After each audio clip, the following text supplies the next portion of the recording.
For 11 years, I believed my mother-in-law was difficult because she loved her son too much.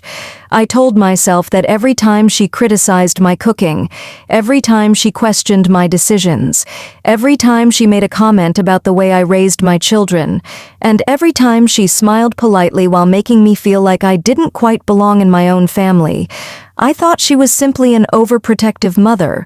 I was wrong. She wasn't protecting her son from me. She was protecting a secret from all of us. And when I finally discovered what she had been hiding for 11 years, I understood why she had spent so much time trying to make me doubt myself. My name is Emma Carter. I'm 38 years old, and this is the story of the year I finally stopped trying to earn my mother-in-law's approval. It started 11 years ago, on the day I married her son, Michael. Michael and I met when we were both in our 20s. I was working at a small insurance company in Chicago, and he was working for a construction firm. We met through a mutual friend at a summer barbecue. There was nothing dramatic about it. No love at first sight moment, no movie scene. He simply made me laugh. That was what I remembered about him. He had an easy way of making people feel comfortable. 3 months after we met, we were dating seriously. 6 months later, he introduced me to his parents. His father, Robert, was quiet and reserved.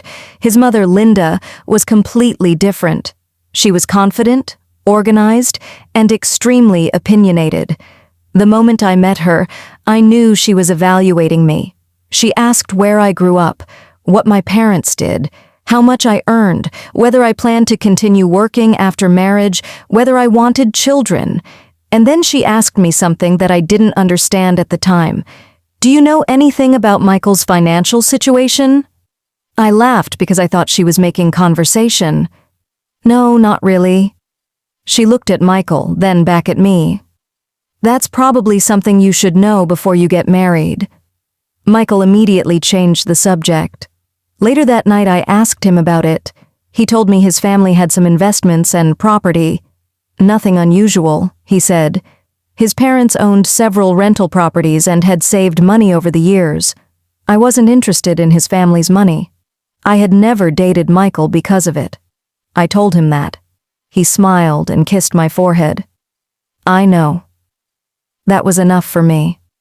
When we got married, Linda gave me a necklace. It was a beautiful gold necklace that had apparently belonged to Michael's grandmother. She hugged me and said, "Welcome to the family." For the first time, I thought maybe I had misunderstood her. Maybe she wasn't cold, maybe she just needed time.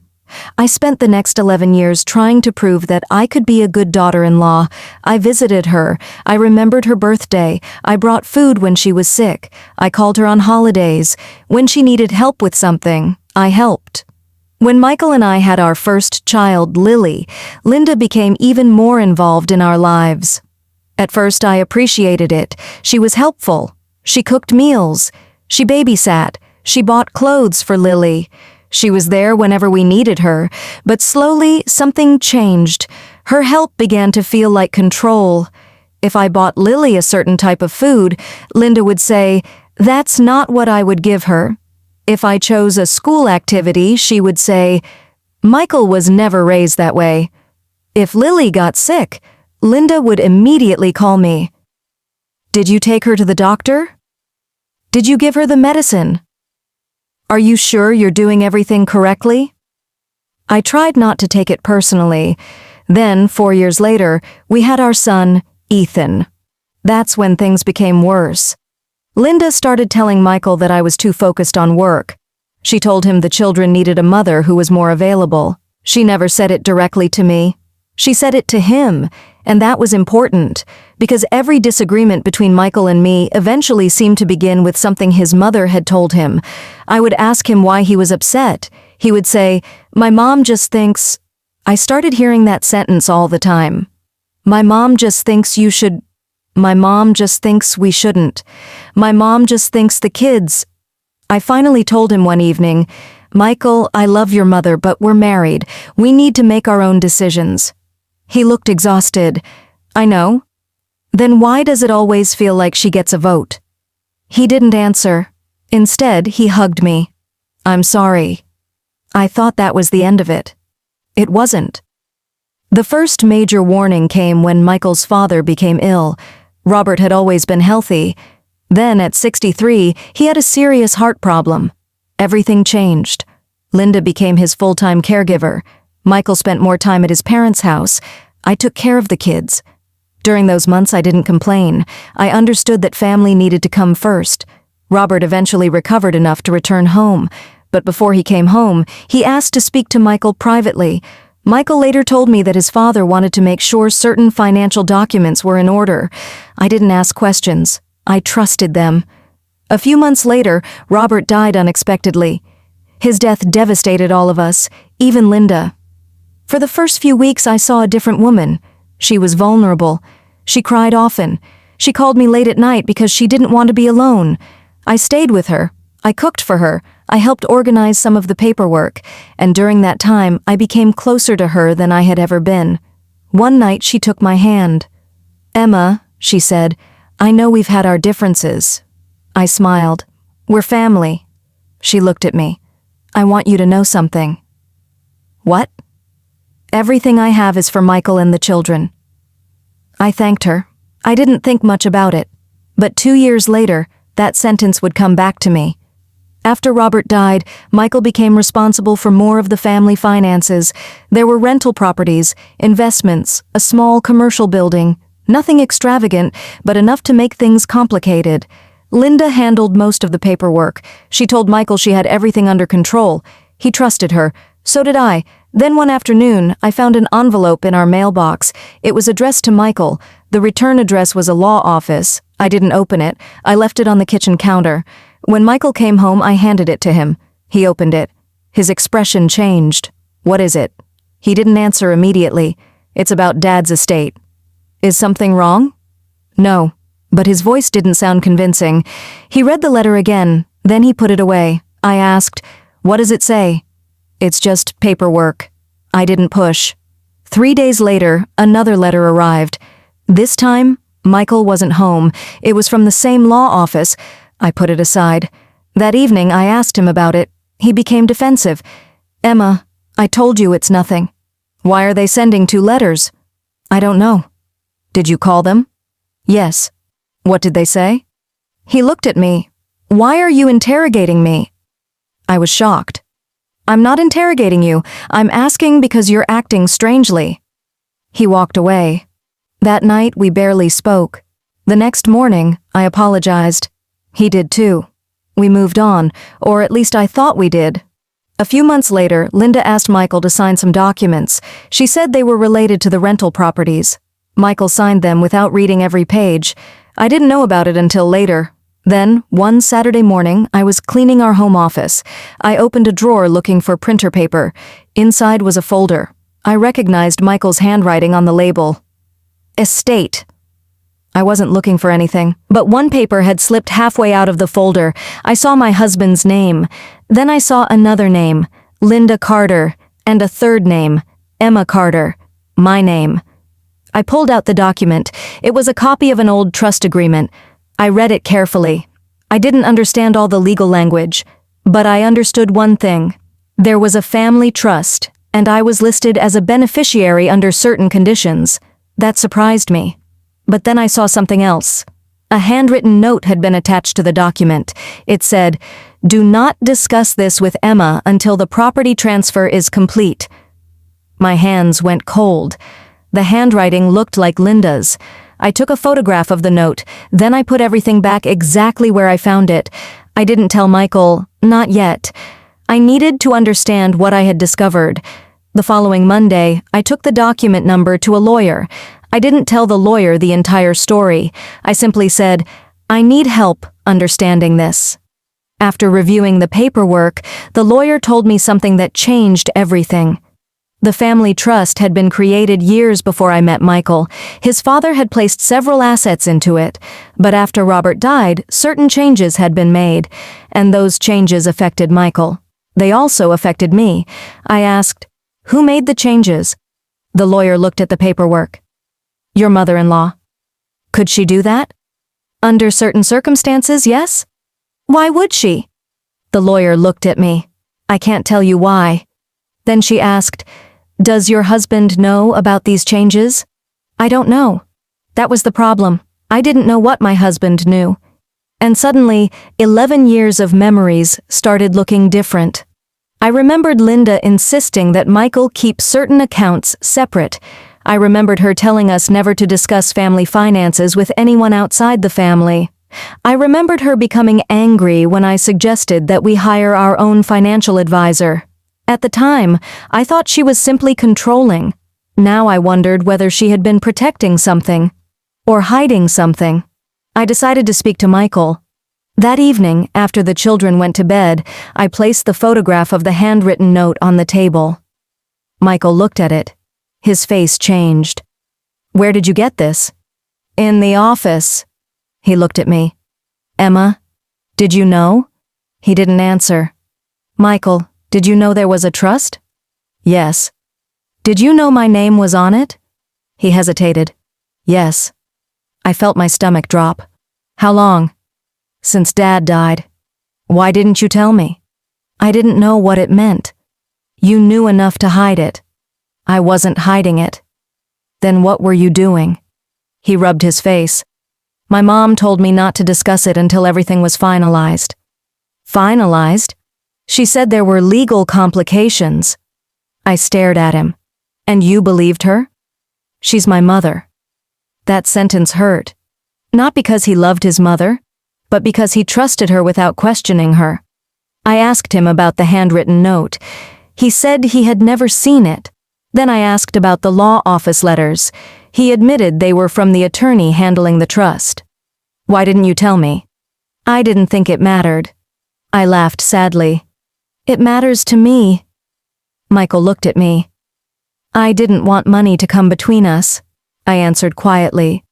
It wasn't money that came between us. What was it? The secrecy. He didn't have an answer. The next morning, Michael called his mother. I was in the kitchen when I heard his voice getting louder. What do you mean I wasn't supposed to tell her? There was a long silence. Then he said, She's my wife. Another pause. Then he said, No, Mom, that's not okay. He hung up. I walked into the room. What happened? He looked at me. She said the trust wasn't your business. I felt something inside me break. Not my business? That's what she said. I nodded. Okay. Michael looked worried. What does that mean? It means I'm done asking her for the truth. Over the next few weeks, I stopped arguing with Linda. I stopped trying to convince her that I was a good daughter-in-law. I stopped defending myself. I became polite, calm, distant. She noticed. One afternoon, she asked me, Are you upset with me? I smiled. No. You seem different. I've just been busy. She studied my face, then she smiled. Good. I knew then that she was watching me, so I watched her too. I began reviewing every financial document we had. I made copies. I organized dates. I wrote down names. I kept records. I didn't hack into anything. I didn't steal anything. I simply reviewed documents that belonged to my husband and our household, and eventually I found the missing piece. There had been a property sale shortly after Robert died. One of the family rental properties had been sold. The money should have gone into the trust. Instead, a portion had been transferred to an account controlled by Linda. I showed the records to Michael. He stared at them. How much? I told him. He looked sick. That's impossible. Then we need to ask your mother. He didn't want to, but eventually he agreed. We went to Linda's house together. She opened the door. When she saw both of us, she knew something was wrong. What happened? Michael placed the documents on the table. Mom, we need an explanation. She looked at the papers, then at him. Where did you get these? From the trust records. She became defensive. You have no right to question me. Michael looked at her. I'm your son. And I'm protecting you. From what? She didn't answer. Then she looked at me. This is because of her. I couldn't believe it. Because of me? You've been asking questions for months. Because I wanted to understand my family's finances. She shook her head. You never understood how complicated this family is. I replied, then explain it. She stood up. I don't owe you an explanation. Michael said, you do. That was the first time I saw Linda truly afraid. Not angry, afraid. She sat back down. For several seconds, she stared at the documents. Then she finally spoke. Your father made mistakes. Michael looked confused. What kind of mistakes? He borrowed money. From whom? From the business. I looked at Michael. He looked at me. Linda continued. There were debts. How much? She gave him an amount. It was significant, but it still didn't explain the property transfer. Michael asked, why did you move the money? Linda started crying. I was trying to protect you. From what? From losing everything. She explained that Robert had made several risky investments without telling the family. When he died, Linda discovered that some of the assets were not as valuable as everyone believed. There were debts, legal obligations, and financial problems. She had moved money between accounts to keep the family stable. Some of the transfers were legitimate, some were not. But there was still one question. Why was my name removed from the trust? Linda looked at me. Because I didn't trust you. The words were quiet, but they hurt more than if she had shouted them. I asked, after 11 years? She looked away. I thought you would eventually leave Michael. I almost laughed. You thought I would leave him because of money? I didn't know. So you spent 11 years treating me like I was temporary? She didn't answer. I looked at Michael. He was crying. Not because of the money, because he was finally seeing his mother clearly. Then Linda said something unexpected. Your father wanted Emma to have part of the property. Michael looked at her. What? He told me before he died. I froze. What did he say? Linda opened a drawer. She pulled out an envelope. I kept this. She handed it to Michael. Inside was a letter from Robert. It was addressed to both of us. The letter said he wanted Michael and me to have a portion of the rental properties, not because we needed the money, but because he believed we were building a stable family. I started crying. Linda had hidden that letter for 2 years. She had hidden my father-in-law's final wish because she didn't trust me, but there was still something I didn't understand. Why did you tell everyone that I was after your family's money? Linda looked at me. Because it was easier than admitting I was afraid. That sentence stayed with me. For the first time, I saw the woman behind all the anger. She wasn't simply cruel, she was scared. She had lost her husband. She was afraid of losing her son. She was afraid of losing control, and instead of dealing with that fear honestly, she turned it into suspicion. She convinced herself that I was the enemy, but understanding why someone hurt you doesn't mean you have to accept what they did. I told her that. I understand why you were afraid. She looked at me. But I can't pretend what you did was okay. She nodded. I know. The next few months were complicated. We hired independent legal and financial professionals. The trust was reviewed. The questionable transfers were addressed. Some money had to be returned. Some property had to be sold. There were difficult conversations. But for the first time, everything was transparent. No more secrets. No more hidden documents. No more decisions made behind my back. Linda and I stopped pretending we were close, and strangely, that made our relationship healthier. We became respectful. Sometimes we talked. Sometimes we didn't. But there was no longer a war. Then, about 8 months after we discovered everything, something happened that I never expected. Linda called me, not Michael, me. She asked if she could come over. When she arrived, she was carrying a small box.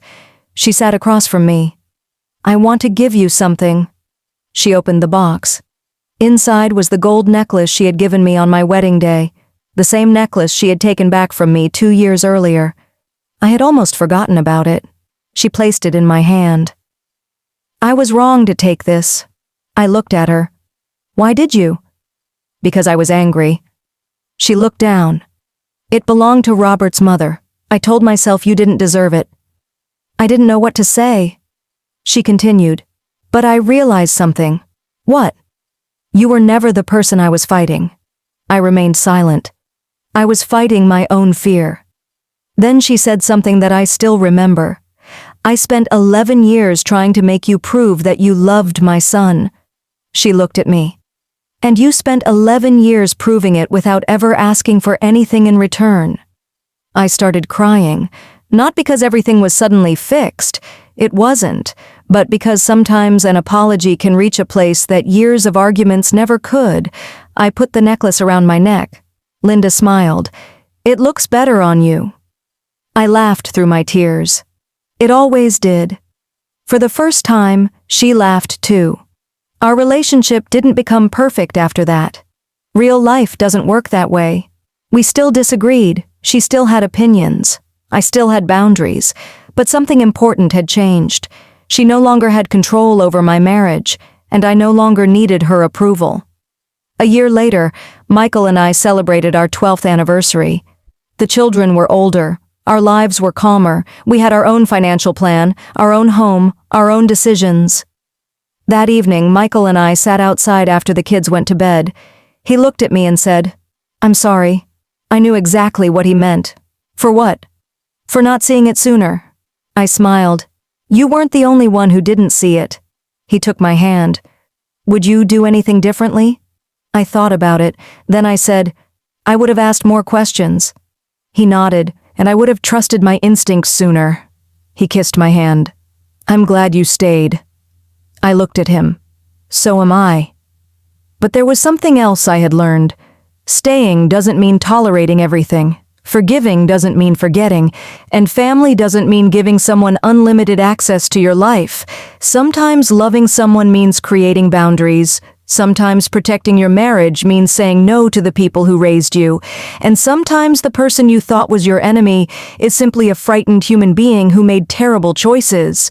But none of that changes the responsibility we have for our actions.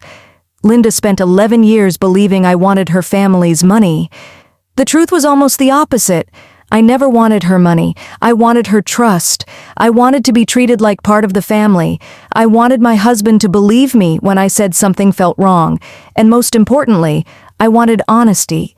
The strange thing is, when the truth finally came out, I didn't feel victorious. I felt tired. 11 years is a long time to carry resentment. For years, I imagined what it would feel like to finally prove Linda wrong. I thought maybe I would feel powerful. Instead, I felt sad, because I realized how many moments we had lost. Birthdays, holidays, family dinners, Christmas mornings, moments when we could have simply enjoyed each other, all because of a secret that never needed to exist. That's why I don't call what happened revenge. My revenge was not taking her money. It wasn't humiliating her. It wasn't destroying her relationship with her son. My revenge was much simpler. I stopped begging to be accepted. I stopped explaining myself. I stopped allowing someone else's fear to determine how I saw myself. And once I did that, everything changed. If you're listening to this, and you have someone in your life who constantly makes you feel like you're not good enough, I want you to remember something. You don't have to spend your entire life trying to prove your worth. You don't have to win every argument. You don't have to expose every person who has hurt you.